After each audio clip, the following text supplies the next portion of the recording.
et d'avoir répondu présent sur cet instant RRH. Comme le disait Marie-Lise, vous devez voir dans le haut de l'écran le fait que l'enregistrement est en place. Il y a une deuxième action qui se met en place, c'est que ce webinaire est rediffusé sur Workplace. Donc Workplace, c'est le lieu de connexion, le lieu de rencontre, le réseau social, on va dire, des référents handicap de l'ensemble des territoires en France, sur lequel l'événement est rediffusé en direct grâce à Arnaud qui a bien voulu se joindre à nous aujourd'hui. Je le laisserai se présenter tout à l'heure. Et nous sommes là aujourd'hui sur la thématique des clés pratiques pour développer sa collaboration avec le secteur du travail protégé et adapté. Voilà. Je vais partager mon écran. Voilà. Et nous sommes nombreux aujourd'hui. Alors, à moi l'honneur de me présenter. Donc, je suis Sylvain Cresson, chargé d'études et de développement à la délégation régionale des Hauts-de-France. Et je m'occupe particulièrement des modules d'appui à la professionnalisation et de l'animation du réseau des référents handicap dans les Hauts-de-France. Marie-Lise, c'est à toi. Bonjour à tous, Marie-Lise Brisbard, je suis l'homologue de Sylvain dans le Grand Est et donc j'anime le réseau référent handicap sur le Grand Est et je suis heureuse de vous accueillir cet après-midi. À vous Adeline. Merci beaucoup Marie-Lise. Bonjour à tous, donc je suis Adeline Ulrich du réseau Up Intérim. Donc je représente aujourd'hui le réseau Up Intérim, donc qui sont des entreprises adaptées de travail temporaire présents dans différents départements en France. Merci Adeline. Et Valérie? Oui, alors Valérie Chasson. Moi, je suis la mission d'appui en fait du réseau des référents handicap depuis, c'est ma 4e année, je crois, de mémoire. Voilà, donc j'assiste de manière technique ou de manière plus en animation tous les événements qui se passent sur le réseau des référents handicap et ceci en région Grand Est. Voilà. Et puis peut-être que je vais donner la main à Arnaud, parce que Arnaud, tu n'apparais pas, mais peut-être qu'il faut que tu te présentes. Je me présente rapidement alors. Arnaud Bobin, je travaille également à LIP, au siège de la GFIP, et je suis le coordinateur national du réseau des référents handicap. Aujourd'hui, j'ai la tâche simplement d'assurer un peu de technique pour la diffusion en direct. Voilà. Merci beaucoup Arnaud. On passe tout de suite sur les éléments, sur l'univers de Zoom que vous êtes nombreux à connaître maintenant. Donc pour échanger avec nous, merci de passer par le fil de discussion. Donc vous avez l'onglet discussion avec le petite bulle qui apparaît en bas.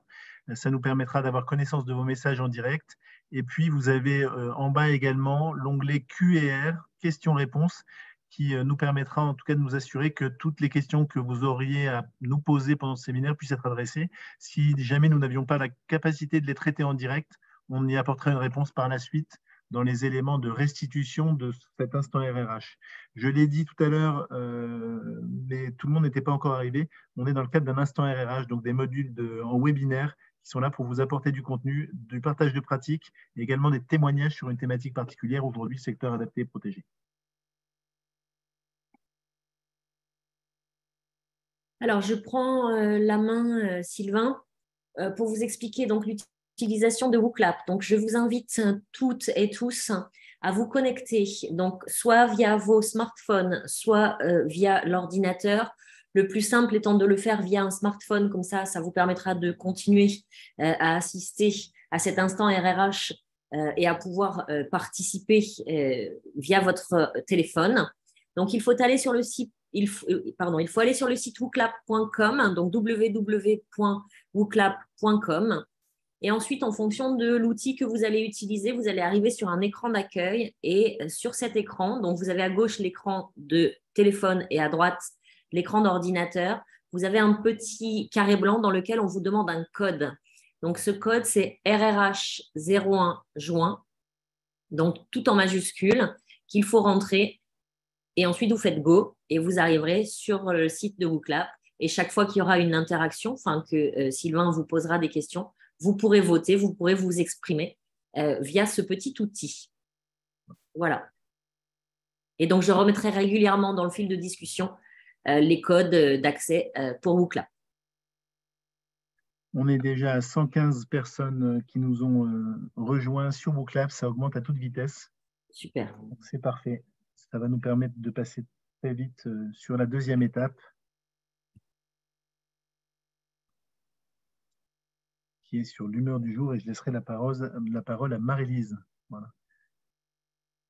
Merci Sylvain. Voilà, Oui, on ça vous se laisse connecte tout encore, doucement. ouais. Voilà. J'en profite pour répondre à la question de Workplace.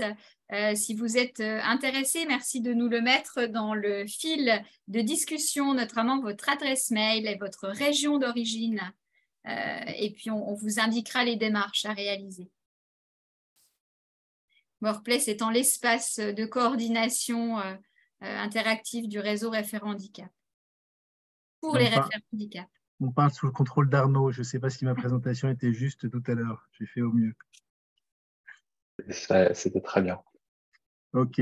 182 participants, Oui, c'est pas mal. On a toujours un petit peu de perte en ligne, mais si besoin, Valérie vous remettra les identifiants dans le chat, enfin plutôt dans le fil de discussion. Donc, on va pouvoir passer tout de suite à la première question. Marie-Lise, c'est à toi. Eh bien, merci Sylvain. Avant de débuter sur le sujet qui nous préoccupe cet après-midi, on voulait tester un petit peu l'humeur du jour sur votre sentiment cet après-midi au démarrage de ce webinaire enthousiaste, détendu, dubitatif ou préoccupé. Alors, comment vous sentez-vous en ce début de webinaire ? Donc, il y a beaucoup de réponses sur détendu. C'est vrai que, en tout cas, dans le Grand Est, nous avons un grand soleil enthousiaste, dubitatif. Bon, j'espère qu'on répondra à vos questions cet après-midi. En tout cas, on va s'y employer. Et puis, préoccupé également, mais peut-être moins de participants préoccupés cet après-midi. En tout cas, on a beaucoup de réponses. Merci d'avoir joué le jeu. Et on va tout de suite passer à une deuxième question. Merci à vous. Tout à fait. Alors, on va rentrer dans le vif du sujet. Avant de se pencher sur le secteur adapté et protégé, pour vous, aujourd'hui, à votre niveau de connaissance en début de ce webinaire, quels sont les freins et les moteurs pour avoir recours au secteur protégé adapté? Donc, vous avez sur WooClap la possibilité de rédiger un petit post-it et vous avez un petit onglet au-dessus qui vous permet de sélectionner si le post-it que vous souhaitez envoyer est un levier ou un frein. Qu'est-ce qui présente pour les EA et les ESAT un levier ou un frein lorsque l'on a recours au secteur adapté et protégé pour les entreprises? Quel levier et quel frein? Alors, sur les leviers, oui, on a beaucoup de réponses. Diminuer sa contribution, l'impact social, un coût intéressant, l'inclusion dans une politique RSE, mieux connaître ce secteur, puisqu'on méconnaît ce secteur. Également, professionnaliser les partenaires. On a l'ancrage territorial. C'est vrai que ça permet de travailler avec des personnes qui sont, des institutions de proximité également. Diversité, ouverture d'état d'esprit, avantages financiers pour avoir une déduction de sa contribution également.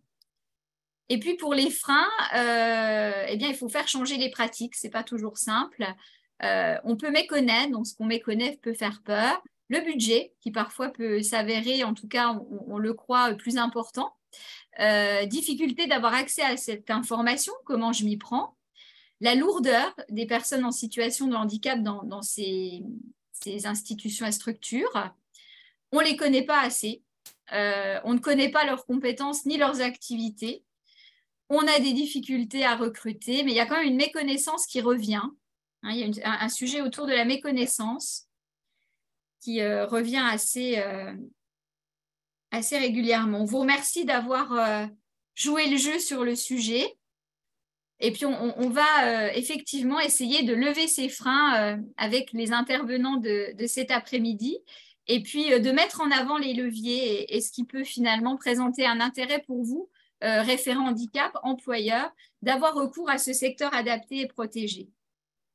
Merci Marie-Lise. Donc, dans les éléments de réponse, je ne sais pas si tu les synthétises brièvement ou si c'était à moi de le faire. Non, je vais les synthétiser. C'est vrai que sur les leviers, on a notamment la découverte d'un secteur, le fait de travailler en proximité, le fait également de déduire un montant de sa contribution, d'avoir une démarche sociétale également en termes de politique handicap, de RSE. Et puis sur les freins, eh bien, majoritairement, on a une méconnaissance de ce secteur, on a peur du budget qui peut être important et on ne sait pas comment faire.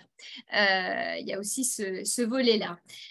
Donc, si on peut, nous, vous apporter quelques réponses avant de rentrer dans le vif du sujet et d'expliquer pourquoi ça peut être intéressant de travailler avec le secteur adapté et protégé, on peut y voir notamment que ce secteur-là permet à des personnes en situation de handicap qui ne peuvent pas exercer dans une entreprise classique d'exercer une activité professionnelle. Donc, une vraie possibilité d'insertion dans des conditions qui sont adaptées aux possibilités des personnes en restriction médicale d'aptitude en situation de handicap qui ne leur permet pas de travailler comme une personne valide.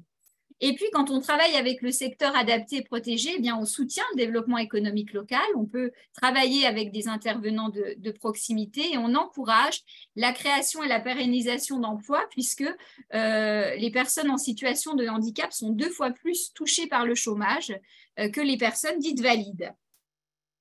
On favorise également l'employabilité de ces personnes avec leur montée en compétences puisque les personnes en situation de handicap, globalement, du fait de leur parcours, sont moins qualifiés et moins diplômés que les autres. Et puis, ce secteur-là, eh bien, on l'aide à se structurer parce que vous verrez que c'est un secteur en plein essor avec des activités innovantes qui peuvent intéresser les entreprises, notamment dans les nouvelles obligations avec la dématérialisation, le recyclage. On le verra ensuite. Et puis, bien sûr, on y pense tous, l'objectif, c'est aussi de remplir son obligation légale, de diminuer sa contribution, cette obligation d'emploi qui demande aux entreprises d'au moins 20 salariés d'avoir 6% de travailleurs en situation de handicap dans leur effectif. On y pense moins, mais avoir recours au secteur adapté et protégé permet aussi de repérer des candidats pour des recrutements futurs. Merci Marie-Lise. On enchaîne sur la présentation des secteurs. On a mis volontairement au pluriel les secteurs protégés et adaptés. Et je vais vous poser une question sur Wooclap. Pensez à rafraîchir vos écrans de smartphone si vous êtes sur le smartphone pour pouvoir y répondre. Alors, je vais enlever les réponses pour que ça n'apparaisse pas. Mais quelles structures du secteur du travail protégé et adapté permettent de réduire la contribution URSSAF qui est reversée à la GFIP? In fine, quelles sont-elles? Les entreprises adaptées, il y a bien sûr plusieurs réponses possibles. Les centres d'aide par le travail, les ESAT, les ateliers protégés, les travailleurs indépendants handicapés ou les entreprises d'insertion.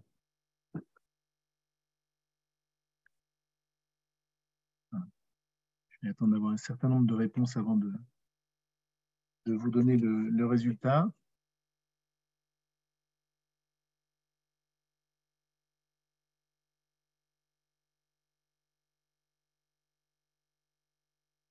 Alors, ça continue à grimper, donc je ne vous arrête pas.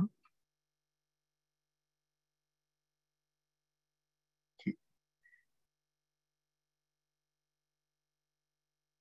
Donc, les résultats que vous avez mis, donc les entreprises adaptées, une très large majorité, 87%, sont effectivement, les structures permettent de réduire la contribution. Il y avait un piège sur les centres d'aide par le travail. Alors, on appelle les centres d'aide par le travail depuis 2005, me semble-t-il, les ESAT, les établissements et services d'accompagnement par le travail. Je ne sais pas si j'ai le bon acronyme. Les ateliers protégés, donc vous êtes très peu à avoir répondu, mais c'est l'ancien nom qu'on donnait aux entreprises adaptées. Et donc, les troisièmes bonnes structures sont les travailleurs indépendants handicapés. On va rentrer dans le détail de ces structures. Voilà. Les entreprises d'insertion vont permettre de travailler à l'inclusion et à la mise en place de politiques diversité dans votre entreprise, mais elles ne permettent pas de réduire la contribution à GFIP. Donc, de quoi parle-t-on? Quand on parle des entreprises adaptées, elles sont au nombre de 800. Donc, anciennement, comme je le disais, les ateliers protégés. Un chiffre d'affaires de près de 2 milliards d'euros, 32 000 salariés et 26 000 travailleurs handicapés. Pour les ESAT, c'est des structures qui sont plus nombreuses, 1420 ESAT, à peu près le même chiffre d'affaires que les entreprises adaptées et 122 000 usagers. On verra pourquoi est-ce qu'on parle des usagers plutôt que de salariés sur ces structures. Voilà. Donc, les entreprises adaptées sont des entreprises qui ont en leur sein 55% de l'effectif salarié total est reconnu travailleur handicapé. Ce sont des entreprises ordinaires. En fait, elles sont soumises au Code du travail et leur effectif moyen est de 41 salariés. Et donc, la rémunération, comme pour tout salarié, au minimum est du SMIC, mais on peut avoir des entreprises adaptées qui rémunèrent de leurs salariés sur des salaires plus élevés. Voilà. Donc, nous avons ensuite les ESAT. Oui, alors je reprends. Pour les ESAT, donc ce sont les ex-CAT. Certains connaissent peut-être cette appellation. Ce sont des structures médico-sociales qui ont une activité productive et les travailleurs sont des usagers et non des salariés. L'ESAT apporte un soutien éducatif, social et psychologique. Et les critères d'accès sont des personnes handicapées dont les capacités de travail ne permettent ni de travailler dans une entreprise ordinaire, ni dans une entreprise adaptée. L'effectif moyen est de 88 usagers par structure et en France, nous avons environ 122 600 travailleurs pour 1420 structures. Donc, c'est effectivement différent des entreprises adaptées, notamment en termes d'orientation. Ce sont des personnes qui ne peuvent pas travailler en milieu dit ordinaire de travail. Et enfin, le nouveau type de structure qui a été mise en place, qui existait déjà auparavant, mais qui permet de déduire des éléments de la contribution AGFIP, sont ce qu'on appelle les TIH, les travailleurs indépendants handicapés. Il y a 2 critères pour être TIH, c'est être indépendant, être soit dirigeant ou actionnaire de sa structure, quelle qu'elle soit. Ça peut être en auto-entrepreneur ou dans une SASU ou dans un autre type d'établissement. Et il faut avoir une RQTH ou un autre titre de bénéficiaire de l'obligation d'emploi. On verra les chiffres un petit peu plus loin. Et on vous pose tout de suite une deuxième question sur les types de déficiences des personnes travaillant en ESAT. Oui, alors je crois que c'est moi pour le coup. Oui, je suis désolée Marie-Lise. Voilà, on arrive à être fluide, ne t'inquiète pas, tout va bien. Quelle est la première déficience des personnes qui travaillent en ESAT? Quelle est la déficience et le handicap que l'on retrouve le plus dans ces structures? Est-ce que c'est la déficience motrice? Est-ce que c'est la déficience psychique? Est-ce la déficience mentale ou une déficience sensorielle? Je vous laisse répondre. Je vois que le chiffre augmente.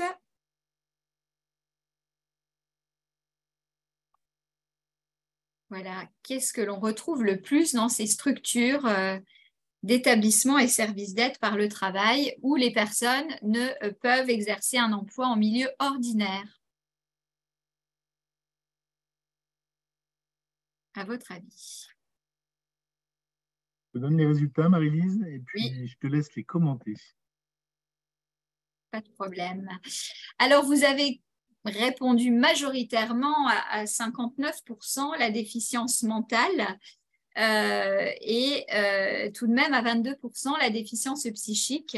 Vous avez raison puisque c'est effectivement la déficience mentale qui regroupe voilà, le plus de personnes en situation de handicap. Et puis derrière arrive la déficience psychique. Donc effectivement, les réponses que vous avez apportées sont les bonnes, même si on retrouve effectivement des personnes en situation de déficience motrice ou sensorielle.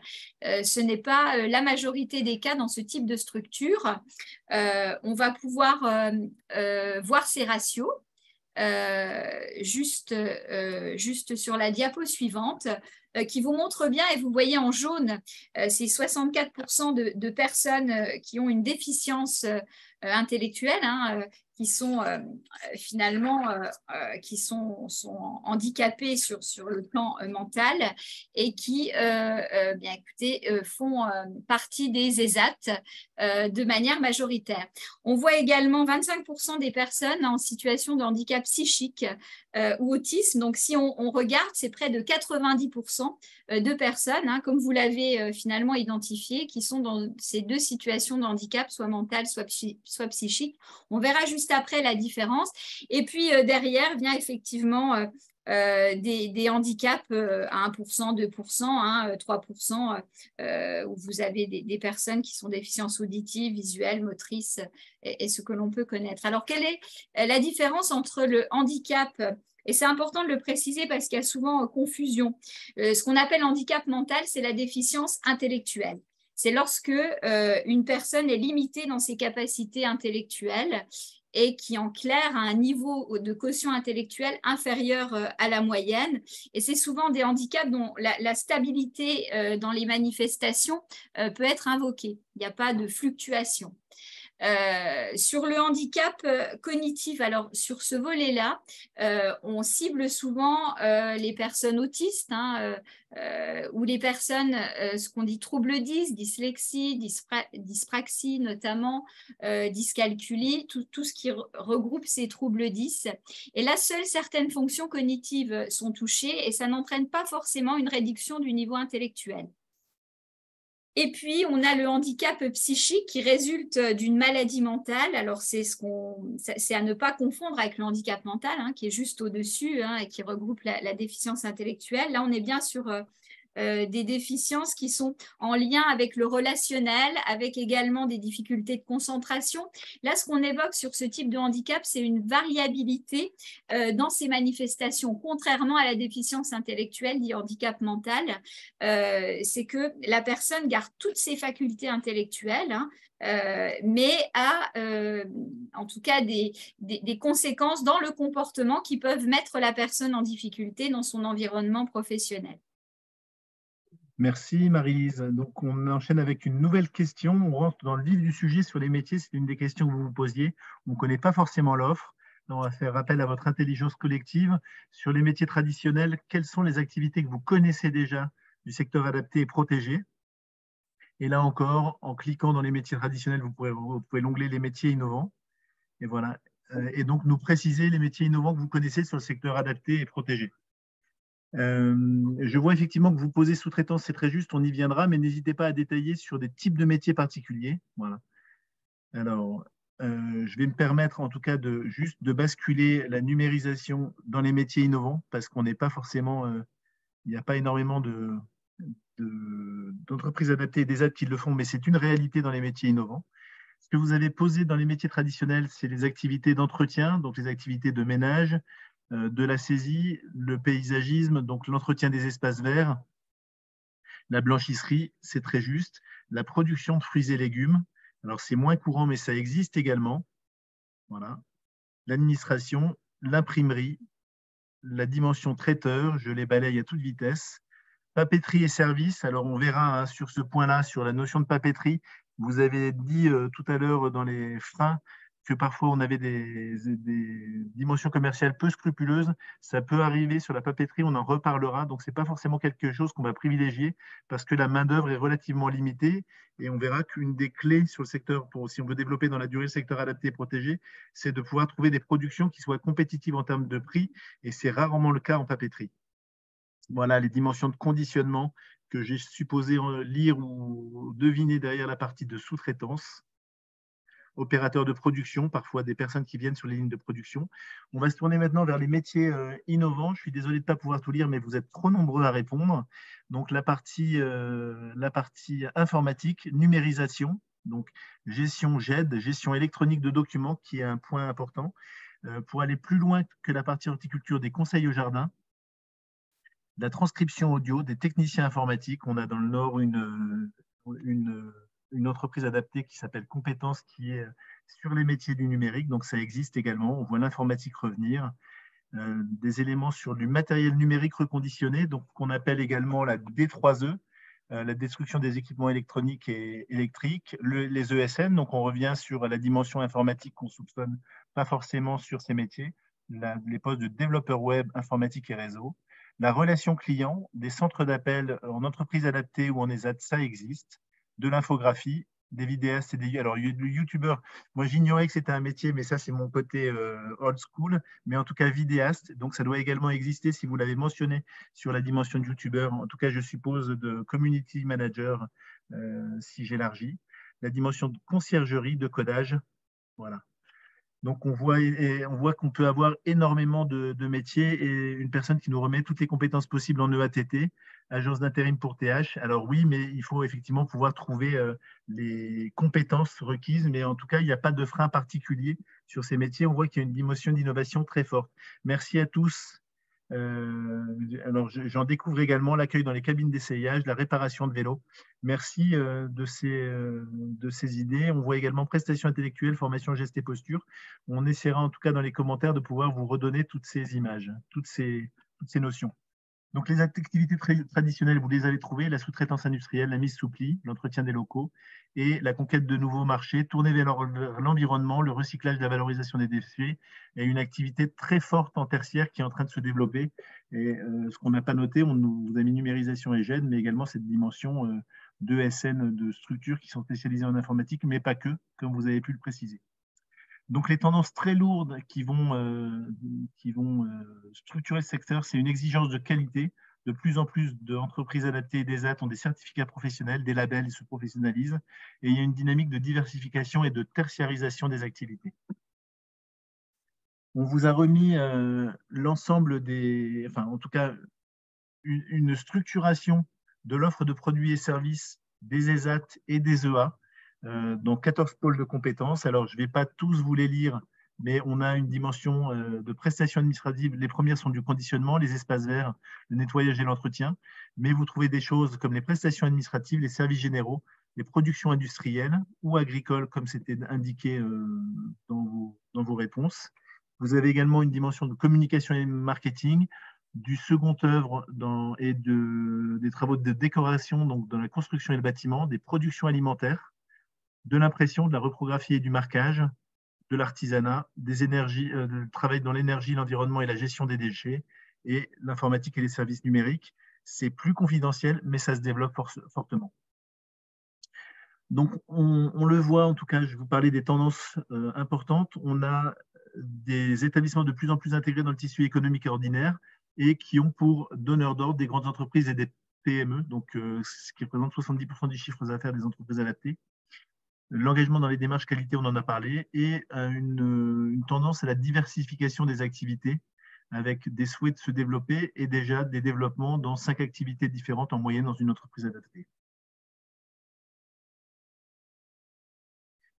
Un point qui est important, souvent on n'a pas cette notion-là, notamment au niveau des achats, mais 94% des clients sont satisfaits ou très satisfaits des prestations des ESAT et des EA. Et il y a souvent une vision de non-qualité ou de moindre qualité quand on ne connaît pas le secteur. Or, on est sur des prestataires qui ont énormément travaillé leur relation client et leur engagement en termes de qualité avec des résultats qui sont assez importants. Voilà. Et on a même 70% des clients des ESAT et des EA qui jugent la qualité des produits et services délivrés par ces prestataires supérieure à celle des prestataires classiques, c'est dire le niveau d'engagement et de qualité qu'on peut retrouver. On va faire un zoom sur les travailleurs indépendants handicapés. J'ai volontairement zappé quelques chiffres tout à l'heure, on va y revenir. 2 critères au regard de la loi, j'en ai déjà parlé, être indépendant et être handicapé au titre de la loi. Donc, c'est à dire avoir une RQTH ou une IPP supérieure à 10%, ou une pension d'invalidité première ou deuxième catégorie, ou une AH. Je ne vais pas vous faire tous les titres. Mais une des spécificités qu'on peut avoir sur les TIH par rapport au public qui est en ESAT ou en EA, là je parle pour la grande majorité des personnes en ESAT en EA, à la marge ça peut être différent, mais c'est que les TIH sont souvent diplômés de l'enseignement supérieur ou en reconversion professionnelle. De quand date la mise en place des TIH depuis janvier 2016 ? Pourquoi faire appel au TIH ? C'est un peu sur les mêmes critères que faire appel aux ESAT et aux EA. On peut avoir des prestations très variées et beaucoup de prestations intellectuelles, et notamment une dimension de souplesse et réactivité parce qu'on est sur des structures très courtes. On vous a remis quelques exemples, la communication et le numérique, l'appui aux fonctions support, la gestion de la politique handicap, des services aux particuliers et aux entreprises, mais le nombre de TIH est en très forte augmentation, et donc vous pourrez trouver également des TIH sur des marchés de niche, on le verra un peu plus tard. Pour plus de détails, vous l'aurez en bas du support, je reviendrai tout à l'heure. Vous avez un site qui s'appelle www.linclusion.fr et qui permet aux entreprises d'avoir accès à une base de données. De mémoire, j'y suis allé ce matin, de 530 TIH qui évoluent dans des métiers différents. Voilà. Alors, les métiers, c'est juste une photo à l'instant T, mais vous pouvez aussi bien avoir des métiers dans des services B2B et B2C, donc du traiteur, des coachs, des VTC. Vous pouvez avoir des fonctions support en secrétariat, en comptabilité, en consulting RH, en consulting achat. Et vous avez une part importante des TIH qui sont également sur les métiers de la communication et du numérique, avec des photographes, des graphistes, des vidéastes. Tout à l'heure, il y avait le terme de youtubeur qui était posé. Donc, je suppose qu'on peut également avoir des webmasters ou des youtubeurs qui sont TIH. Et vous pourrez avoir ces infos, notamment sur la plateforme de l'inclusion. Alors, je pensais que j'avais... Oui, je voulais vous donner... Non, voilà, c'est une planche qui n'est pas diffusée, pardon. Juste quelques chiffres. Au total, on a près de 75 000 entrepreneurs TIH en France. Il y a plus de 8 000 créations d'entreprises par an. Et vous pourrez retrouver des entrepreneurs TIH sur les réseaux H-Up. Donc, H-Up, c'est une association qui a fait évoluer la réglementation et qui a permis au TIH d'être également dans le secteur adapté et protégé des structures qui permettent de faire baisser la contribution à GFIP à l'époque et URSAF aujourd'hui. Donc, ce sont des sites de référence, le site HUP, le site TIH Business qui s'appelle maintenant l'Inclusion, LINKLUSION. Et à la GFIP, nous n'avons pas d'action particulière. Quand je dis pas d'action, on n'est pas sponsor en particulier d'une structure ou d'une autre, donc je vous les donne pour que vous ayez les informations.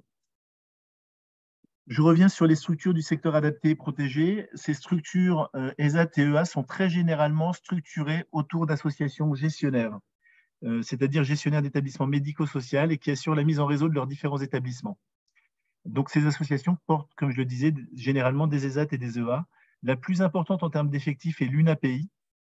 Et donc, les associations du mouvement UNAPI, notamment les Papillons Blancs, accompagnent au quotidien vers et dans l'emploi plus de 60 000 personnes en situation de handicap avec une déficience intellectuelle par le biais des AT, d'entreprises adaptées et de dispositifs d'emploi accompagnés. Concrètement, l'UNAPI, sur les 1400 structures, c'est 600 ESAT. Ça représente 45% des ESAT et 120 EA, 120 entreprises adaptées. On a également le réseau de l'APF, c'est 50 établissements ESAT et EA et environ 4200 collaborateurs. Donc, on voit que ce sont des structures qui sont généralement importantes. Vous pourrez aussi avoir, via leur site, accès finalement à l'offre qui est présentée dans leur structure. On a également d'autres structures comme l'ADAPT et la NRH. Alors, une tendance également notée qui était encouragée par l'UNEA. L'UNEA est l'Union nationale des entreprises adaptées. Donc, c'est une fédération dont on va reparler dans quelques instants. Il y a des filières avec un certain nombre de gros acteurs qui se sont mis en place et qui partageaient des compétences et qui permettaient d'avoir des offres au niveau national. Et donc, ces filières se sont mises en place notamment dans l'automobile, dans le numérique et dans le textile. Et vous pourrez avoir des éléments un autre élément de structuration des EA et des ESAT sont l'appui de groupements ou de fédérations ayant vocation à faire le lien entre les EA et les ESAT et le monde de l'entreprise. Donc, on a parlé de l'inclusion, mais on peut citer le réseau GESAT, on va revenir dessus, Pas à Pas, Andeco, l'UNEA, et également 3 places de marché. Souvent, on a des questions, mais comment retrouver ces prestataires? Sur l'UNEA, l'Union nationale des entreprises adaptées, vous aurez une base de données qui donne de l'information essentiellement sur les entreprises adaptées, mais qui est très précise et qui vous permet de géolocaliser également les structures qui sont en proximité de chez vous par mots-clés. Vous avez également le site Andeco, www.andeco.org, et également le site du GESAT, mais on va le détailler juste ensuite. Et vous avez sur le marché de l'inclusion un site de l'État qui permet de retrouver les entreprises adaptées et les ESAT, ainsi que d'autres structures de l'insertion. Bon, je vois qu'il y a un certain nombre de questions qui arrivent. Je vais juste terminer ma séquence, mais c'est promis, on y répond juste après, si Valérie ne peut pas traiter vos questions en direct. Donc, l'UNEA, c'est l'Union nationale des entreprises adaptées, je l'ai déjà dit. Il y a un annuaire en ligne des filières qui sont structurées et du conseil et de la formation aux entreprises sur la thématique du handicap et du secteur adapté, puisqu'on est bien dans le secteur adapté et l'accès est libre. Un deuxième réseau qui est structuré depuis longtemps sur le sujet, c'est le réseau GESAT avec un annuaire en ligne de 1400 ESAT et de 650 EA.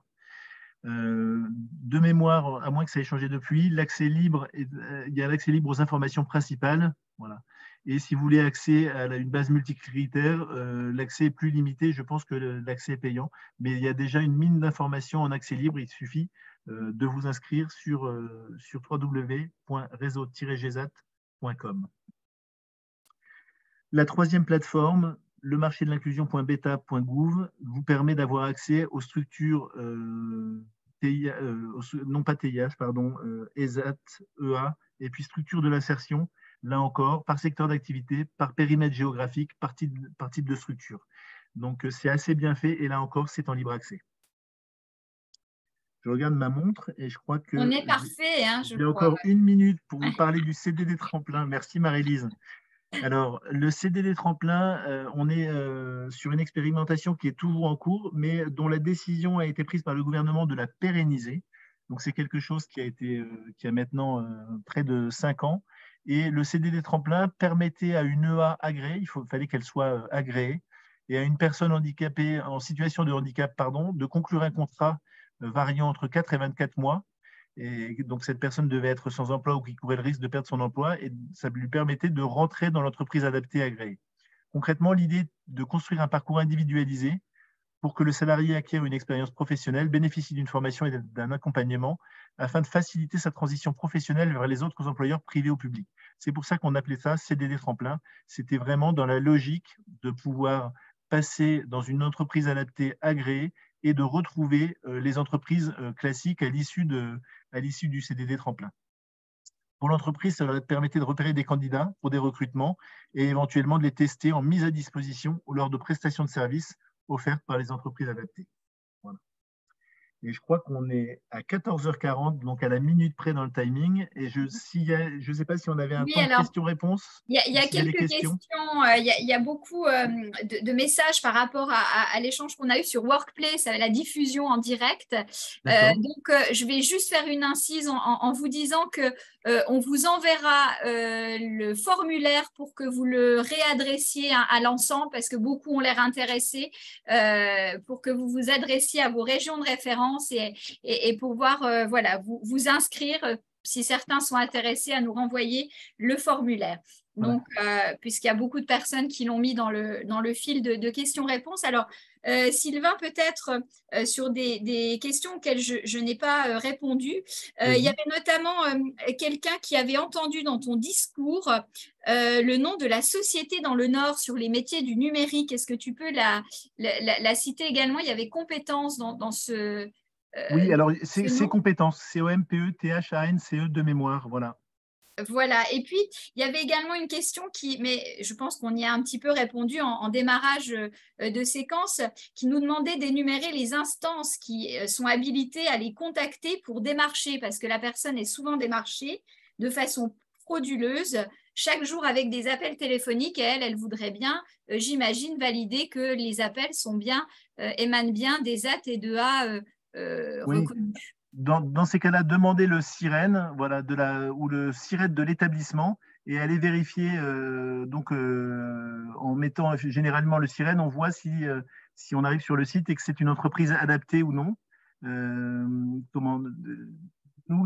Effectivement, j'ai pas une bonne manière de vérifier, c'est d'aller sur un des sites UNEA ou GESAT et de vérifier, puisque eux ont vérifié que les structures qui sont dans ces annuaires-là soient bien des EA et des ESAT.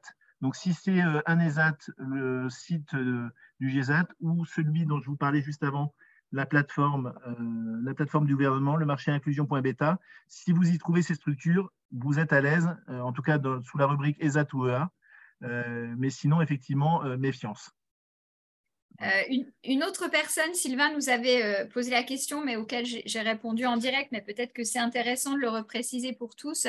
C'est une personne qui a une pension d'invalidité versée par la CPAM. Est-ce qu'elle est reconnue travailleur handicapé? Donc, j'ai effectivement répondu que cette pension d'invalidité qui réduit d'au moins 2/3 la capacité de travail d'une personne en situation de handicap permet effectivement d'être reconnu travailleur handicapé au sens de la loi. donc bénéficient de cette reconnaissance travailleur handicapé. Et puis peut-être une dernière question, Sylvain, y a-t-il un avantage pour l'entreprise à travailler en partenariat avec les TIH? Alors, on va le voir tout à l'heure, mais la réponse est oui. Voilà. Donc, on va le détailler ensuite. Je vais laisser donc la parole à la deuxième. On va passer à la deuxième partie de cet instant RRH avec le témoignage de Up Intérim, et je vais passer la main. Merci beaucoup, Sylvain. Donc, bonjour à tous. Comme je l'ai évoqué en préambule, donc je me présente. Je suis Adeline Ulrich, chargée de développement chez Up Intérim. Donc, c'est un réseau national de VATT donc, qui est présent en Alsace, en Bretagne et également dans les Pays de la Loire, avec une première ouverture qui s'est faite donc en Bretagne en mars 2020. Et nous avons des prochaines ouvertures qui sont prévues en région parisienne, Hauts-de-France et très prochainement sur l'île de la Réunion. Donc, Up Intérim, c'est constitué en association sous la marque Up Intérim. Donc, nous sommes des agences qui sont indépendantes, mais on est tous sous la même enseigne. Donc, nos agences sont généralistes, adressées à tout niveau de qualification et toute typologie de handicap. Si on peut revenir sur la slide précédente. Excuse-moi, oui. Pas de problème, Sylvain, merci.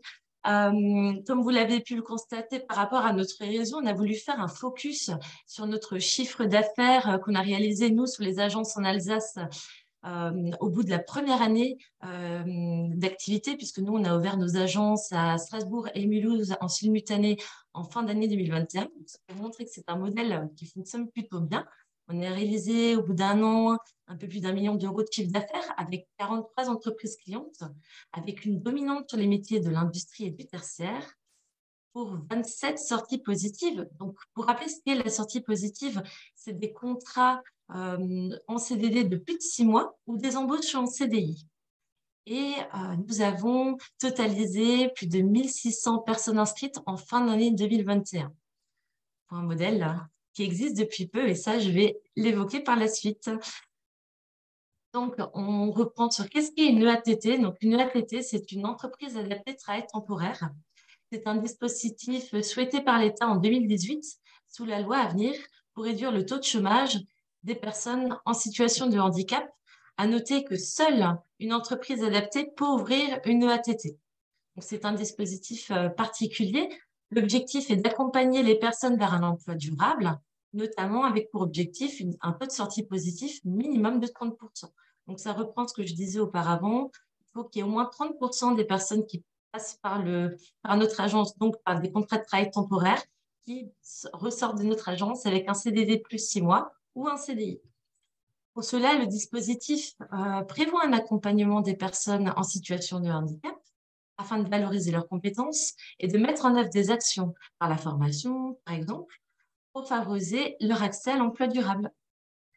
Récemment, Olivier Dussopt, on l'a cité auparavant, ministre du Travail, a annoncé la pérennisation du dispositif à la suite d'une commission nationale pour le handicap. Donc, c'était au même moment que ça intervenait que pour le CDD tremplin. Donc, les EATT seront également maintenant un dispositif pérenne. Si on reprend nos rôles et quels sont les services qui sont proposés par les EATT, donc les EATT s'adressent aux entreprises qui ont la volonté de recruter des personnes en situation de handicap et qui ont des difficultés pour le recrutement, mais de manière plus générale pour la mise en œuvre d'une politique handicap.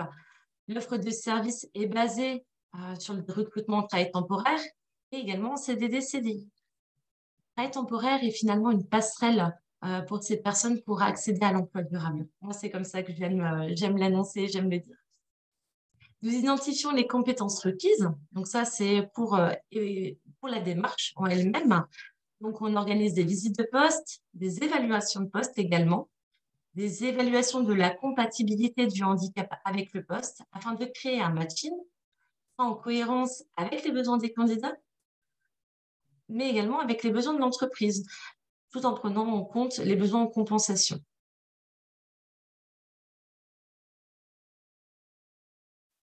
L'accompagnement, lui, prévoit la mise en place de formations et nous nous appuyons de partenaires comme la GFIP, Cap Emploi pour l'adaptation au poste. Après 1 an d'existence, nous avons constaté que l'intégration des personnes en situation de handicap était facilitée avec les entreprises dont les collaborateurs sont déjà sensibilisés au handicap et qui disposent d'un référent handicap. Savoir qu'il y a différents acteurs qui proposent des sensibilisations, donc nous chez Up Intérim, mais également Cap Emploi et la GFIP qui dispensent des sensibilisations au sein des structures. Et ça peut être un levier pour les entreprises qui leur permettent d'accompagner leurs équipes dans cette politique inclusive. Pour les avantages, donc ils sont nombreux. On a déjà l'avantage juridique, parce que ça permet de répondre à l'obligation d'emploi la première heure de mission, avec la déduction de l'obligation, forcément, parce que dès lors qu'une personne réalise une mission de travail temporaire, dès la première heure, c'est déductible de votre obligation. Et comme évoqué auparavant, on a également un motif simplifié, donc ce qui est BOETH, donc pour les bénéficiaires de l'obligation d'emploi des travailleurs handicapés. En fait, on a un recours particulier qui ne nécessite pas de justification.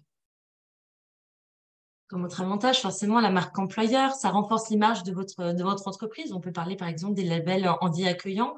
Ça renforce l'attractivité au niveau des pouvoirs publics parce que c'est un nouveau dispositif innovant.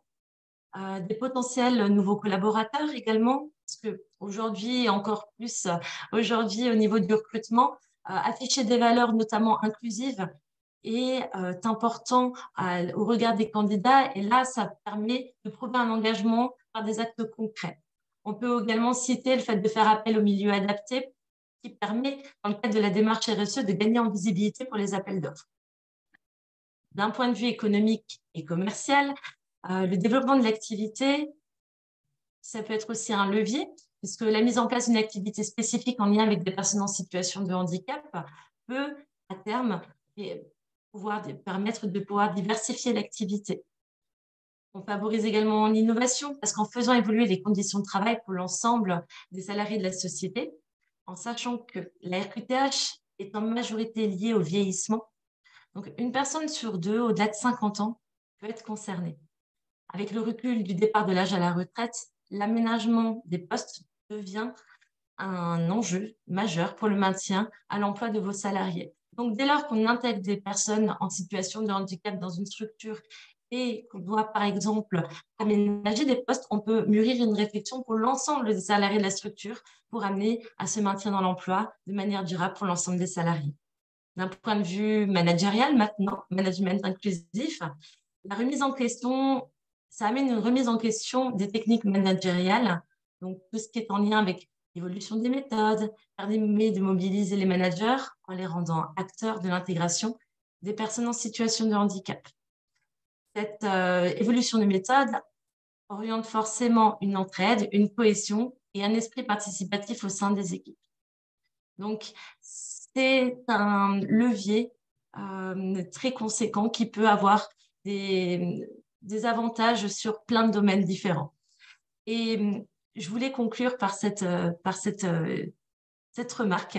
Le handicap n'est pas une contrainte, c'est une richesse qui permet une progression de l'entreprise sur plusieurs niveaux. Et le rôle des EATT est d'accompagner les entreprises dans cette intégration.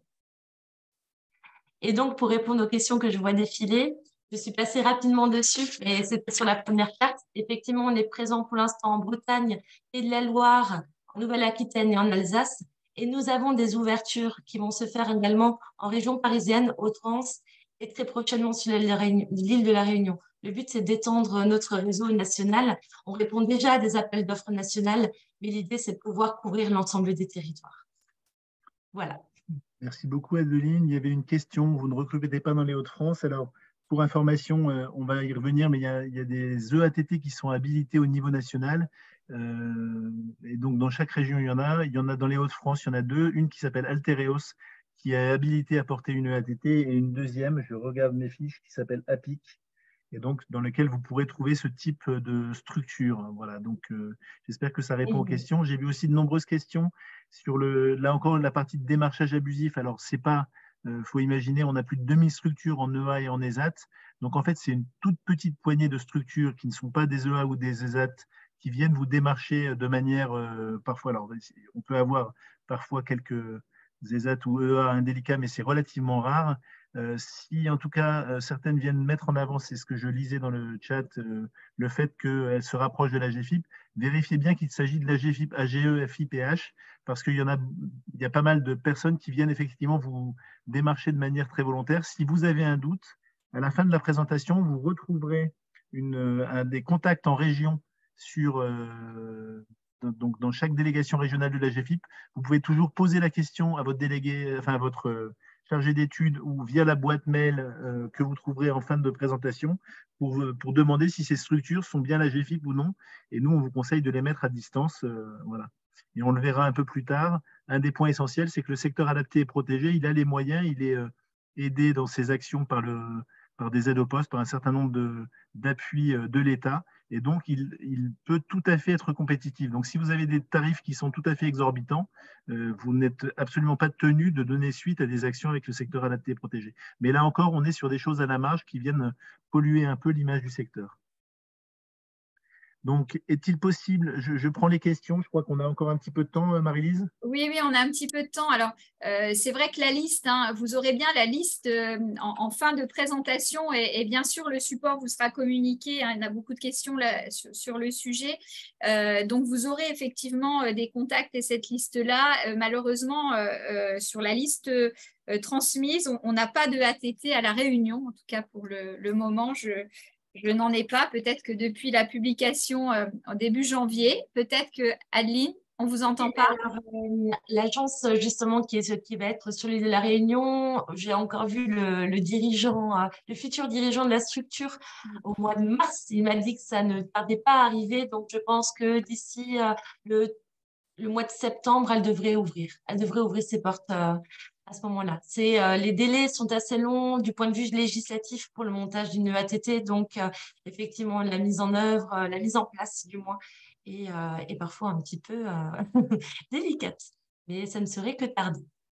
Peut-être ajouter, Sylvain, par rapport à ce que tu as dit tout à l'heure, que la GFIP, je vais vous le mettre dans le fil de discussion, nous disposons d'un lien qui permet aux entreprises, quand elles sont démarchées abusivement en citant le nom de la GFIP, alors que ce ne sont pas des contacts AGFIP que vous avez, permet effectivement à notre service juridique de les informer de cette problématique. Donc, je vais vous mettre le lien qui vous rebascule directement sur le site internet de la GFIP et qui vous permet de faire état de démarchage qui utilisent frauduleusement le nom de la GFIP.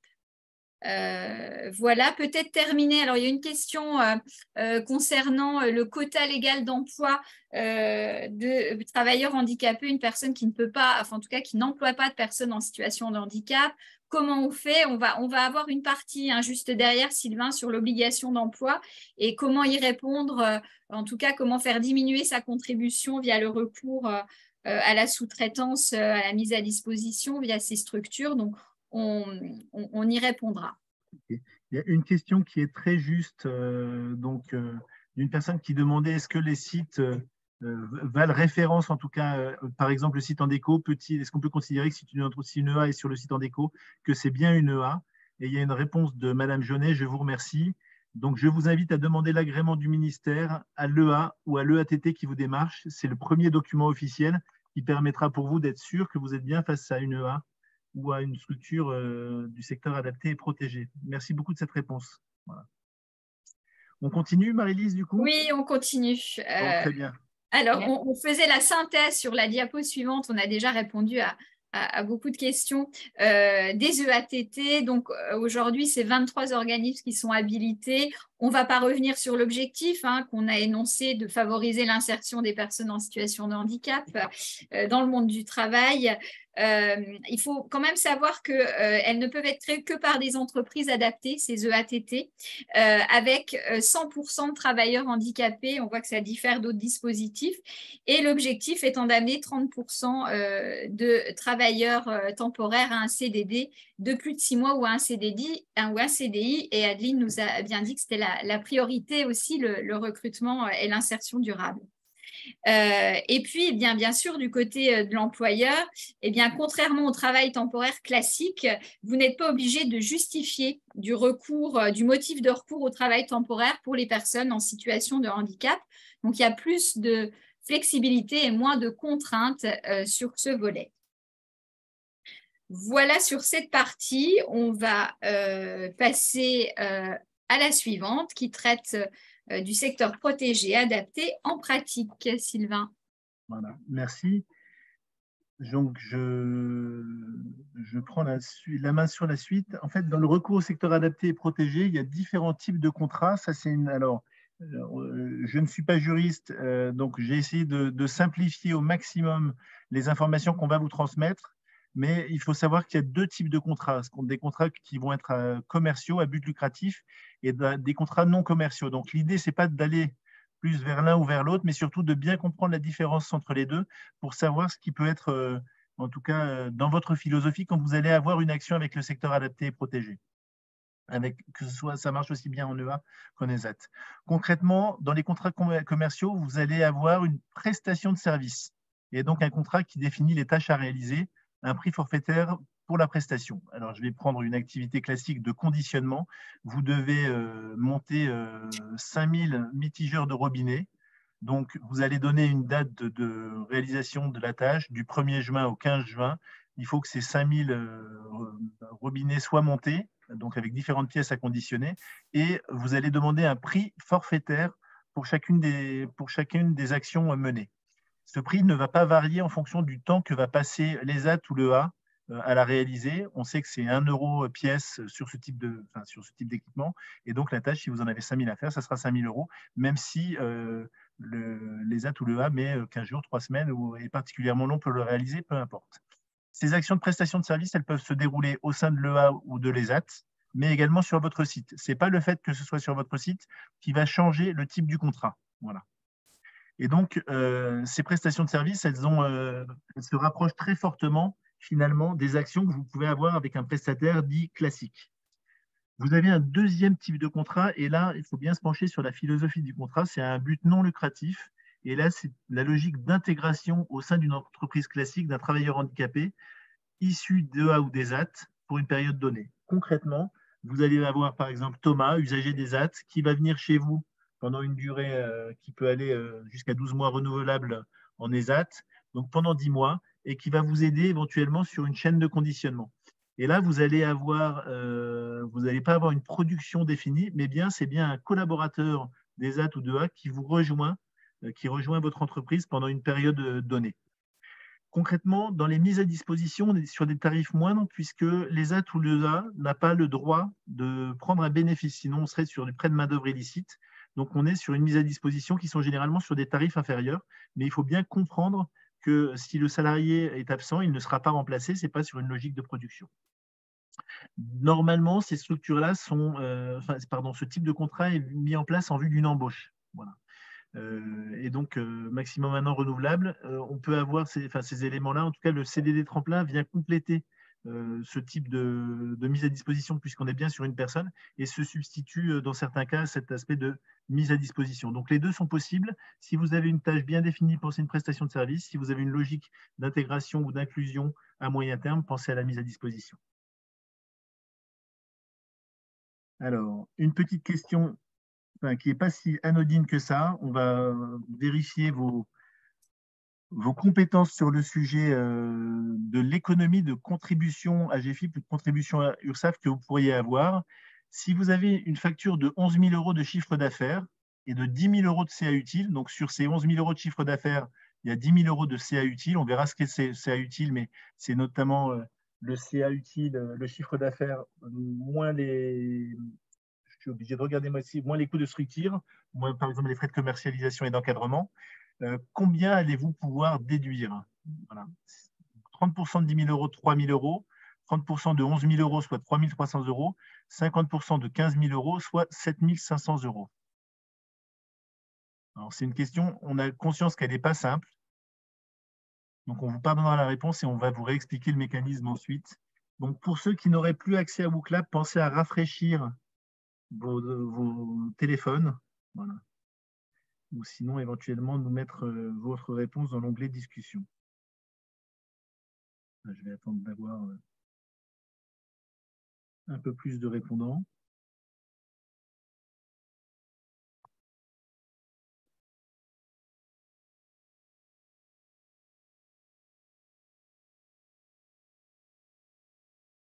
OK, on va aller vers les résultats.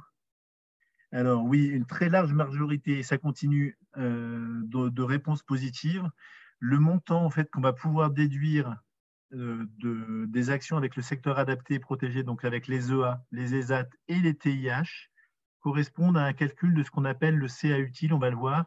Et donc le montant du CA utile que vous pourrez déduire est de 30%. Voilà, c'est un chiffre à garder. Il ne s'agit pas de 30% du chiffre d'affaires, mais bien du CA utile, et on va préciser ce dont il s'agit. Voilà. Donc, l'idée est de traduire le montant des chiffres d'affaires confiés aux EA et ESAT en chiffre d'affaires utiles. Ce sont ces structures EA, ESAT et TIH qui vous donnent une attestation en début d'année suivant la prestation. Donc, si vous avez fait des actions en 2022, ça sera dans le courant de l'année 2023, une attestation vous précisant le chiffre d'affaires utile qui va être des éléments qui pourront être reportés dans la DOETH, dans la DSN, oui, dans la DOETH. Le chiffre d'affaires utile, c'est la part de la main-d'œuvre de la prestation, c'est donc la valorisation du travail réalisé par les travailleurs handicapés de l'établissement EA ou ESAT. Donc, on comprend bien, en tout cas, que si on est sur des prestations comme de la papeterie avec une revente, parce que c'est souvent pas de la production papetière qui est fait, mais les personnes en entreprise adaptée ou en ESAT vont revendre des achats qui ont été faits, on voit que finalement la part de main-d'œuvre est relativement élevée. Le CA peut être utile, peut être important, mais le CA utile va être beaucoup plus faible. Donc l'idée, on va le voir, c'est de trouver des prestations sur lesquelles on a une part de manœuvre importante dans les actions, de manière à pouvoir déduire une part importante du CA utile. Donc je le répète, pour connaître le chiffre d'affaires utile, il faut noter le coût des matières premières et les coûts de structure. Un chiffre, la réduction de contribution, c'est 30% du CA utile, et normalement, ça devrait être, j'espère que j'ai été assez clair sur cette partie-là avant que ne se corse l'exercice. Voilà. Et nous y voilà. Finalement, qu'est-ce qu'on peut déduire? Alors, ce 30% de CA utile, ce qu'il faut savoir, c'est que le législateur a fait un distinguo. Et donc, pour réussir à comprendre ce schéma, il faut comprendre que dans le schéma, dans la partie de gauche, on a les entreprises qui ont un taux d'emploi inférieur à 3%. Donc là, dans le cas de gauche, le taux d'emploi de la structure est de 2%. Dans ces cas-là, la valorisation du secteur adapté et protégé permet de déduire jusqu'à 50% de la contribution qui serait à payer. Concrètement, une entreprise aurait, on va le voir juste après, 10 000 € de contribution à payer avec un taux d'emploi inférieur à 3%. Elle peut aller jusqu'à 5 000 € de déduction de contribution à GFIP. Si votre taux d'emploi est supérieur à 3%, le législateur a été plus généreux et vous pouvez déduire jusqu'à 75% de votre contribution à GFIP avec les achats au secteur adapté et protégé ou en ayant recours au TIH. Voilà, concrètement, dans mon deuxième exemple, vous avez un taux d'emploi de 4% et vous avez 10% de contribution à payer. Vous pourrez déduire jusqu'à 7 500 € de contribution en ayant recours au secteur adapté et protégé. Donc, le législateur, je crois que c'était en 2020, a changé les modes de calcul du recours au secteur adapté et protégé, mais dans un sens sur lequel il est toujours aussi intéressant de faire appel au secteur adapté et protégé. L'impact, il est plus symbolique, il est qu'aujourd'hui, ça n'a pas d'impact sur votre taux d'emploi. Voilà. On ne peut plus intégrer, comme on le faisait avant, les unités bénéficiaires du secteur adapté et protégé pour recalculer un taux d'emploi global. Là, le législateur a simplement considéré que le taux d'emploi ne variait pas en faisant appel au secteur adapté et protégé. Par contre, les réductions de contribution à GFIP sont toujours aussi importantes, voire même plus dans certains cas. Alors oui, je relis l'aparté en bas de la planche. La sous-traitance auprès du secteur adapté et protégé peut contribuer à réduire la contribution de 75%, mais ça n'empêche pas d'aller au-delà. Si vous avez des prestataires qui sont de qualité, il y en a partout en France, rien n'empêche de se bloquer et on peut même aller parfois sur dépasser 75%. Ça n'aura pas d'impact sur la contribution, mais si la prestation est de qualité dans le prix du marché, n'hésitez pas. Je regarde juste mon timing. Mais je crois que je dois être à peu près. C'est parfait, Sylvain. C'est parfait, on aura le temps d'ailleurs de répondre à des questions. Mais ce qui est bien, c'est que voilà, les personnes présentes se répondent également entre elles. Donc, ça Super. paraît, voilà, Oui, ça marche. j'ai vu qu'on avait beaucoup d'entreprises adaptées. Je ne sais pas s'il y a des ESAT, mais Voilà. en tout cas, il y a une bonne gestion. Voilà, ils apportent des réponses que je n'ai même moi-même pas forcément. Ok, alors un autre point, dans l'explication de ce que je vous posais tout à l'heure entre le chiffre d'affaires et les chiffres d'affaires utiles, on vous a mis une part de main-d'œuvre estimée quand vous avez un chiffre d'affaires, par exemple, pour de la D3E, la destruction des équipements électroniques et électriques. Eh bien, on a un CA utile qui est quasiment de 95% par rapport au chiffre d'affaires. Et donc, on sait qu'on va finalement déduire une part plus importante des dépenses de D3E. Idem sur les espaces verts, sur l'impression, la numérisation et la GED. En tout cas, un certain nombre d'actions sur lesquelles le chiffre d'affaires utile va être important. Et on vous a remis en bas, attention, les fournitures administratives, l'achat de tonnerres recyclés, les goodies et l'assemblage sont des tâches sur lesquelles vous allez avoir une déperdition importante entre le CA utile et le CA classique. À vous d'aller, en tout cas, c'est un des conseils qu'on vous donne, d'aller plutôt sur des tâches de main-d'œuvre pour avoir des déductions de contribution à GFIP qui soient plus importantes. Voilà. Alors, on a une partie un peu plus technique. Je ne sais pas si on prend quelques minutes pour répondre aux questions, Marie-Lise. Oui, si tu veux, on a quand même quelques questions. Alors, il y avait une question sur la mise à disposition à temps partiel. Est-ce que c'est possible? Donc, certains ont répondu oui, donc c'est peut-être bien de leur préciser. Il y avait également une question au niveau est-ce que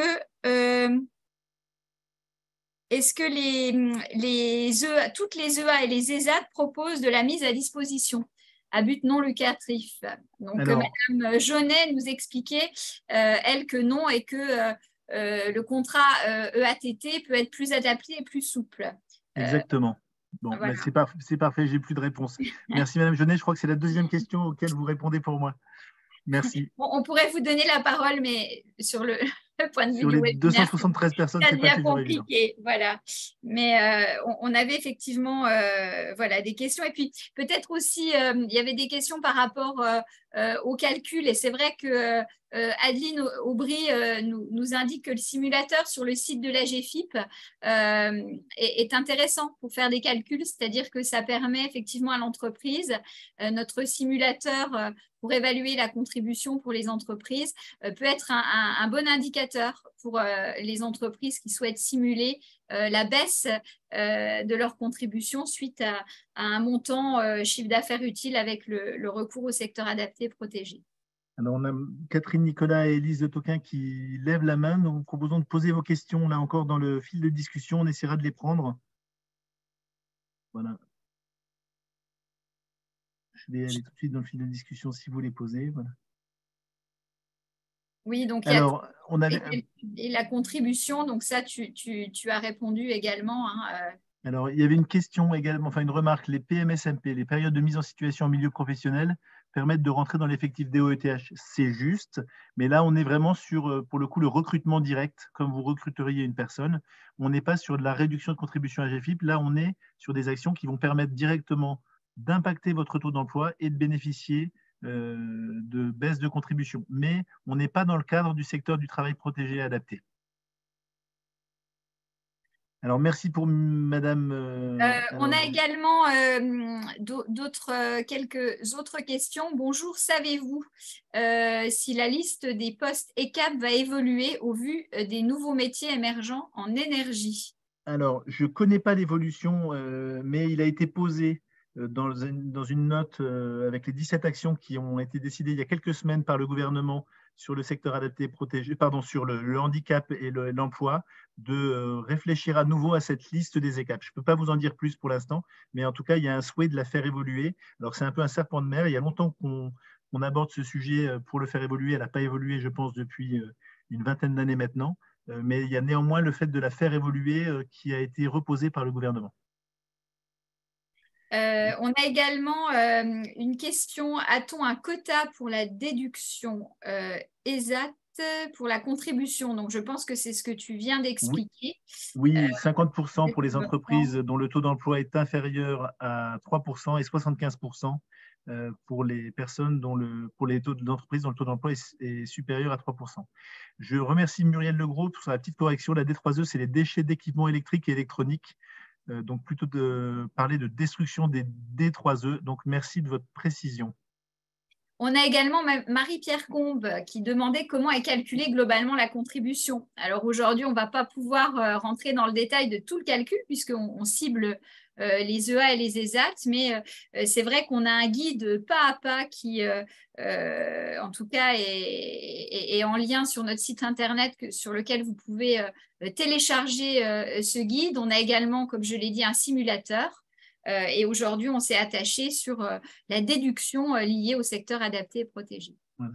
Les mises à disposition sont-ils déduits directement du nombre de TH dans l'entreprise? Alors, les mises à disposition réalisées par les ESAT ou les EA donnent, donc ça ne va pas en déduction du nombre de TH dans l'entreprise, mais il y a bien une attestation qui vous est remise par l'EA et l'ESAT en début d'année et qui sera intégrée effectivement dans le calcul de la contribution. Voilà. Donc, vous pouvez là également travailler sur le simulateur, mais ça ne sera pas dans le taux d'emploi. Et alors, quel est le calcul pour éviter la surcontribution? Là, vous trouverez, Madame Flacheron, en fin de webinaire, la liste du contact entreprise que vous pouvez avoir dans votre région. Et ça sera une question laquelle vous tournez vers votre chargé d'études et de développement, dont nos métiers à Marie-Lise et à moi-même, c'est de pouvoir vous accompagner sur ce type de questions, mais qui n'est pas directement en lien avec le secteur adapté. Je vais la prendre en lien avec le secteur adapté et protégé néanmoins. Il faudrait avoir l'équivalent d'une unité bénéficiaire, enfin d'une personne sur 4 ans. Donc, ça représente un chiffre d'affaires, je crois, je vais dire une bêtise, mais peut-être de plusieurs milliers d'euros afin que vous sortiez de la contribution AGFiP, de la surcontribution en lien avec le secteur adapté et protégé. Donc, il y a d'autres mécanismes qui sont plus simples pour sortir de la surcontribution. Mais ça, l'idée, c'est d'en parler avec votre chargé d'études et de développement. Ok, et puis peut-être pour terminer, Sylvain, il y a Gaël Génico qui nous pose la question, est-ce qu'il y a déjà des statistiques qui commencent à sortir suite aux nouvelles modalités de calcul de la DOETH depuis 2020, puisque maintenant on saisit les choses en DSN, et notamment de faire ressortir le nombre de personnes handicapées ou le taux d'emploi, puisqu'on déclare également dans les entreprises de moins de 20 salariés les personnes en situation de handicap. Donc, est-ce qu'on a globalement aujourd'hui des statistiques sur ces entreprises de moins de 20 qui avant ne déclaraient rien du tout et qui aujourd'hui, dans la DSN, sont contraints de déclarer leur personnel en situation de handicap? Alors, Marie-Lise, je crois qu'il y a un observatoire fait par la GFIP qui sort régulièrement, donc qui a peut-être ces statistiques, mais je ne m'aventurerai. Je crois que ce n'est pas encore le cas. C'est-à-dire que souvent, l'INSEE exploite effectivement les données à N+2. Il faut savoir que la première année, il y a eu nombre d'entreprises où il y a eu des soucis en DSN. Et c'est vrai que, comme le disait Sylvain, l'observatoire qui se met en place est en train de travailler sur des statistiques qui vont être mises à jour. Mais pour le moment, on n'a pas ce type de statistiques en back-office. Voilà. Je passe sur la dernière partie. On reprendra une séance de questions-réponses si le temps le permet. Alors, il y avait donc j'étais revenu en arrière. Voilà. Donc, les réponses aux appels d'offres, on va le voir, peuvent être aussi une manière de faire travailler le secteur adapté et protégé. Et donc, concrètement, il y a plusieurs types d'appels d'offres. Si votre appel d'offres est local sur un métier maîtrisé par un ESAT ou une EA, il est possible d'ouvrir l'appel d'offres au secteur du travail adapté et protégé. Donc, les ESAT et les EA peuvent alors directement se positionner. Vous avez un marché sur la région de Lille sur lequel vous souhaitez faire du nettoyage industriel de vos locaux ou nettoyage industriel ou nettoyage de vos locaux, vous pouvez tout à fait trouver des prestataires qui soient en capacité de répondre à cet élément-là ou de l'espace vert sur une ville, sur un territoire qui n'est pas trop éloigné, vous pouvez ouvrir l'appel d'offres. Si l'appel d'offres couvre plusieurs territoires géographiques et plusieurs métiers, ça peut être intéressant de lotir l'appel d'offres pour que des ESAT et des EA puissent se positionner. Là encore, on sait sur, par exemple, les entretiens d'espace vert qu'on a peu de structures qui font de l'élagage et donc on peut sortir l'élagage du lot pour qu'un ESAT ou une EA puisse se positionner, par exemple, sur ce type de marché. Si l'appel d'offres est complexe, il peut être intéressant de demander aux prestataires du milieu ordinaire s'ils travaillent aujourd'hui avec le STPA, donc STPA, secteur du travail protégé et adapté. Donc ça, c'est des choses à faire généralement en amont et indiquer notamment dans l'appel d'offres que vous serez sensible au fait qu'il y ait une sous-traitance qui puisse se faire avec le secteur adapté protégé. On verra que vous n'en aurez pas les gains financiers, néanmoins, ça vous permet de développer des bonnes pratiques qui sont déjà en place, notamment là encore sur les espaces verts. On a des prestataires nationaux, régionaux qui peuvent déjà travailler en sous-traitance avec le secteur adapté et protégé. Parfois, il est possible d'aller plus loin, on va en parler, c'est assez technique, mais on peut parler de co-traitance entre des acteurs du milieu ordinaire et des acteurs du secteur adapté et protégé. Et on va voir que cet aspect de co-traitance vous permet, dans ces cas-là, de bénéficier de contributions à GFIP. Donc, parce que concrètement, les minorations de contributions, dont on a parlé tout à l'heure, donc à hauteur de 50% de la contribution et 75% quand le taux d'emploi est supérieur à 3%, elles sont déductibles si les factures du secteur adapté et protégé vous sont adressées directement en tant qu'entreprise. Donc, dans le cas de sous-traitance, c'est ce que je disais, les minorations de contributions permises par le recours au secteur adapté et protégé sont attribuées au sous-traitant qui vient piloter l'appel d'offres. Donc, ce n'est pas vous qui aurez les réductions de contribution. Ça, c'est le schéma de gauche. Donc, la minoration de contribution, vous avez une petite flèche qui remonte du prestataire du STPA vers le prestataire. Mais le client privé, finalement, peut en bénéficier de manière indirecte si le prestataire décide de baisser sa facture, mais il n'est absolument pas obligé de le faire. Dans une prestation co-traitée, on a finalement deux co-traitants. Le prestataire classique qui vient en délégation proposer à un prestataire du secteur adapté et protégé de prendre une part du marché et de la facturer en direct au client, ce qui permettra au client de minorer sa contribution à GFIP. C'est un peu technique, mais c'est faisable. Et dans ces cas-là, il y a deux techniques. On peut mettre en place ce qu'on appelle un GME, un groupement momentané d'employeurs. Et donc, le groupement momentané d'employeurs, c'est une sorte de cadre juridique qui va lier une entreprise ordinaire et un prestataire du secteur protégé et adapté pour qu'ils soient en capacité de faire une réponse commune. Parce que dans un appel d'offres, c'est compliqué d'avoir deux réponses. Donc, l'idée, c'est finalement, il y a une structure porteuse, le GME, qui se met en place pour pouvoir répondre de manière concertée et conjointe entre l'entreprise ordinaire et le secteur adapté et protégé. On peut également avoir une convention tripartite qui soit signée entre le client, le secteur protégé et adapté et l'entreprise ordinaire.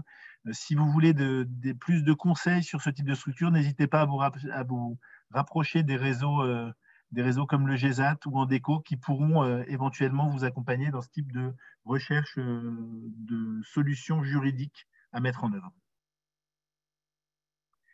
Et voilà, alors j'arrive. Donc, c'était un peu rapide sur les appels d'offres. J'en ai conscience, mais en tout cas, plusieurs types de solutions, je l'ai dit.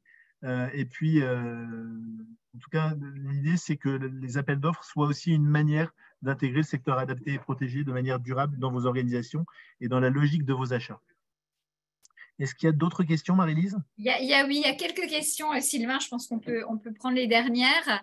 Quel est le meilleur processus, est-ce qu'on le connaît, pour collecter les attestations de fin d'année de la part des EA et ESAT, s'il vous plaît, Monsieur Hamon? Alors, là, je n'ai pas de solution miracle. Ce qu'on va recommander, en tout cas, si vous êtes référent handicap, c'est de pouvoir identifier chez vous qui, dans les structures, font des achats au secteur adapté et protégé. Voilà. Et de manière à ce que, si vous êtes référent handicap, vous soyez en copie tout au long de l'année, finalement, des actions qui soient mises des bons de commande qui soient faits au secteur adapté et protégé. De manière à ce qu'en janvier ou en décembre, vous puissiez, de manière ciblée, relancer ces structures en leur disant, voilà, vous avez eu telle action, j'attends le retour. Il y a des entreprises adaptées, des ESAT qui sont très professionnelles sur le sujet, qui vont le faire de manière automatique, mais par contre, ça va remonter au niveau de la personne qui a fait les achats, et vous, en tant que référent handicap, il faut que vous puissiez les collecter. Donc, il y a souvent un rôle d'information pour que vous puissiez rappeler que votre rôle, c'est de les collecter et d'en faire finalement la compilation et l'agrégation au niveau de l'ensemble de la structure. Donc, généralement, il faut se faire connaître en tant que référent handicap et mettre en place un petit process sur lequel envoyez-nous les bons de commande et puis c'est à nous qu'on demande également que soient renvoyées les attestations en début d'année. J'espère que j'ai répondu à votre question. Maintenant, c'est une pêche, c'est pas toujours évident cette pêche aux infos en fin d'année ou en début d'année, je le reconnais. On a également une question par rapport aux aides. Quelles peuvent être les aides de la GFIP pour la création d'une SCOP EA? Alors, à ma connaissance, il n'y a pas d'aide spécifique sur la création d'une SCOP, EA. Par contre, ce qui est sûr, c'est qu'il y a un certain nombre d'actions. Il y a ce qu'on appelle le PIC EA, pic d'investissement dans les compétences plan d'investissement dans les compétences en EA, qui va vous aider à faire monter les équipes et sur lequel il y a des budgets importants qui vont être financés par la GFIP. Il y a une deuxième aide, je suppose qu'elle peut fonctionner si vous êtes en situation de handicap et que vous montez une structure. On a une aide, mais alors là, qui est de 5 000. Oui. Aide-moi, Marie-Lise, Oui, sur le il y a une prix. aide à la création. 5 300 €, je crois. Voilà, 5 300 €. Voilà, une aide à la création. Elle doit être mobilisable, mais il faut que la personne qui crée la structure soit en situation de handicap. Mais à ma connaissance, il n'y a pas en dehors de ces deux leviers mobilisables, je n'en connais pas d'autres. Mais n'hésitez pas à vous rapprocher, là encore, de la boîte mail entreprise qu'on va vous remettre en fin de webinaire. On avait également, Sylvain, la durée de vie du GME. Est-ce qu'elle est corrélée à la durée du contrat sous appel d'offres? Alors, je ne suis pas juriste, mais je crois que oui. Je crois que oui. En tout cas, dans le GME, dans ce qu'il est posé, il a une durée de vie, effectivement, qui est pas ad vitam, qui est bien, à mon avis, liée au contrat. On avait également une question sur les dépenses déductibles, puisque une personne est également, Sylvie, souvent démarchée par des sociétés pour faire de l'information et de la sensibilisation, et qui demandait si ces honoraires-là font partie des dépenses déductibles de la contribution. Alors, quels honoraires, du coup, les éléments de sensibilisation? Je pense, oui. Alors, je ne pense pas que Madame faisait référence à des déductions EA et ZAT. Il me semble que c'est par rapport… donc, de mémoire, vous trouverez ce formulaire sur le site de la GFIP. Vous tapez dépenses déductibles ou dans la liste des facs et vous retrouverez une fiche mémo sur cette thématique-là. Il me semble que les actions de sensibilisation… Ça y a trait au recrutement, effectivement, voilà. et au maintien dans l'emploi. Et à destination de l'ensemble des publics de l'entreprise. Vous le retrouverez dans la fiche notamment. Je pourrais vous mettre cette fiche en vous envoyant le support. Je le ferai en même temps que l'envoi. Et puis la dernière question, mais je pense que là, on ne pourra pas y répondre, c'est est-il simple de créer une nouvelle EA? Alors, non, mais là, simple non. Il y a des démarches à mettre en place au niveau des DRETS, des directions régionales de l'emploi, je n'ai pas l'acronyme complet de la DRETS, anciennement direct. Vous pouvez vous rapprocher de l'UNEA, qui a des programmes de formation des personnes qui souhaitent monter des EA et qui pourra être une bonne mine d'informations sur cette thématique-là. Après, il y a des régions dans lesquelles il y a plus d'EA que d'autres et il n'est pas aussi simple que ça de créer des EA puisque les EA sont financés par des aides au poste et les enveloppes d'aide au poste par région sont très variables, en tout cas peuvent être plus ou moins utilisées. Donc l'UNEA peut vous aider dans vos démarches et après il y a des dossiers à mettre en place avec la RETS. Ça prend un petit peu de temps en tout cas de ce que je peux avoir comme écho sur la thématique. Madame Jaunet nous dit que c'est un dossier important, qu'il y a une validation de l'adresse obligatoire en fonction du nombre de A sur le territoire. Ouais. Donc c'est vrai que… Voilà, je n'ai pas dit trop de bêtises, merci. Non, on a la pression là parce que on a des experts en face de nous.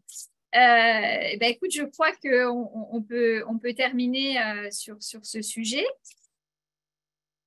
Alors, avec quelques éléments complémentaires à vous rappeler, nous avons donc les prochains instants RRH le 19 septembre 2023, bien préparer sa SEPH. Voilà.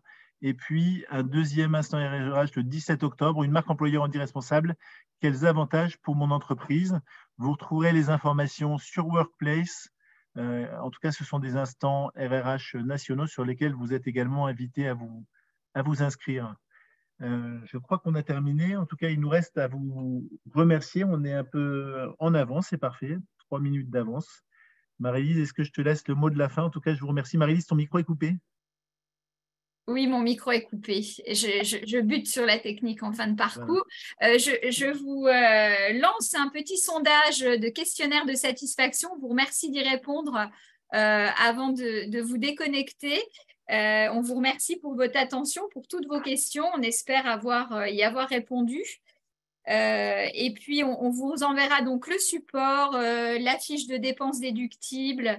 On vous enverra également le formulaire d'adhésion à Workplace parce qu'on a eu beaucoup de demandes et il sera compliqué de reprendre l'ensemble. Donc, vous serez destinataire de ces formulaires à renvoyer à la boîte entreprise de votre région qui apparaît dans le support également en fin de support. Voilà. Je pense que c'était tout. Donc, je vous remercie de répondre à ce questionnaire. Je remercie également Adeline qui a illustré la thématique du jour avec un regard beaucoup plus pratico-pratique et de terrain. Et puis, tous les intervenants qui ont aussi répondu et qui nous ont aidés à répondre aux questions nombreuses du fil de discussion et du question-réponse. Et moi, je tenais à vous remercier pour m'avoir permis de participer à ce webinaire. C'était très intéressant. Merci d'avoir pu mettre en lumière les EATT. Merci Adeline, on vous laisse vous déconnecter. Je vois qu'il y a encore des réponses, donc prenez le temps de répondre à ce questionnaire de satisfaction et puis on vous laissera tranquillement reprendre vos activités professionnelles de l'après-midi en vous disant à bientôt.